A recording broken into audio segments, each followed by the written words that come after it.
People in Des Plaines aren't taking any chances, as you can see. Sandbags are in place as the Des Plaines River continues to rise. Good afternoon, I'm Rob Johnson. Erica is off today. We have live team coverage of the flooding and the cleanup. We begin in the hard-hit northern suburb of Grays Lake, and that's where CBS 2's Jeremy Ross joins us live. Jeremy. Well, good afternoon, Rob. Neighbors here have joked with us that they've always wanted lakefront property, just not during a situation like this. The flooding, the waters have turned this playground into a pool and turned away sales elsewhere. Unfortunately, when something goes wrong like this, it really goes wrong. Mother Nature put a damper on business at Center Street Square. We usually don't get flooding like this over here. Customer parking in Grays Lake was replaced by pooling water, and that seemed like a better sales pitch for tubing. You sent some mail and then you decided to go tubing. Oh yeah, of course. Yeah. The water wake from cars interrupting commerce. Some workers headed into shops bringing blowers and cleaning supplies for the flood damage. Some were headed out, carrying with them computers, once full of client accounts, now full of water. So most of them are trashed. Trying to bring them back to our office to recover data. Kids are able to come in today, trying to figure stuff out, but How much in damage would you say? we've already gotten a quote for $40,000 at least. Dozens of employees from most of the businesses here, including this occupational therapy office, are focused on the work of water removal instead of business as usual. How many days are you going to be out of business? Weeks? At least a week, if not more. Of course, we don't want to encourage anyone to go tubing in water that may not be clean. Now, at least a half dozen businesses have been impacted by this. The village telling us that they're working on the problem, and it may involve unclogging a nearby drain going forward. Live in Grays Lake, Jeremy Ross, CBS 2 News. Yeah, you never know when that standing water could have sewer water in it as well. Good point, Jeremy. Thank you. Well, plenty of drivers ignored the warnings to avoid standing water here in Highland Park. This Escalade made it through, but you know, it's an Escalade.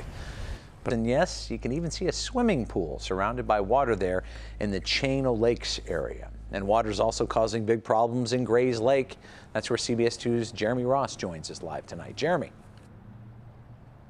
Well, good evening, Rob. Neighbors here telling us a handful of people had to be evacuated because of how quickly the waters rushed through here. It is waterlogged, the vehicle behind us, covering over the nearby street, preventing traffic from going in or coming out. And it's also preventing some neighbors from cleaning up. This is Mockingbird Court. Has it turned into Mockingbird Lake? It is actually Mockingbird Lake. The water line in this Grays Lake community has crept up to about a half dozen homes. It's nestled up to this Nissan and altered the perspective of neighbor Cassie Bertke. You know, I always thought I might want waterfront property, but not so much. Not like this. Not under these circumstances. A surge of water helped create a sinkhole nearby. Grays Lake crews are working to funnel the flooding away, but the water worries were serious enough to require first responders. Some of the people were removed yesterday by boat. Awesome, Grays Lake Fire Department. The water came up to the ceilings of their basement. Is it overwhelming? It is, of course. That's several feet. That's at least 6 feet. Many here will have to wait until the water recedes to begin the cleanup. Bertke says her loss is minimal. She can't say the same for her neighbors. People have lost pretty much everything. So you can't, when it comes in so fast like this, you don't have an opportunity to get everything out of your basements. It scares me. And my heart's broken for all those people. That's pretty tough. But everybody here is pretty resilient.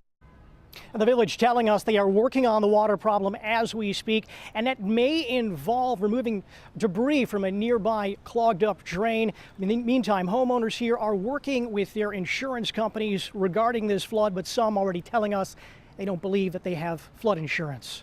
Live in Grays Lake, Jeremy Ross, CBS 2 News. Rob. Okay, Jeremy, thank you. Well, it's not just homeowners. Businesses suffered from flooding, too. At one dealership in Highland Park, rising waters destroyed more than 100 cars, worth millions of dollars. CBS 2's Dorothy Tucker reports on the losses and has a warning to future car buyers. 77 new cars, 48 used cars, 20 customer cars, 10 lease returns, and 1 loaner. All Yeah. gone. They all got wet. In 7 to 8 feet of water that covered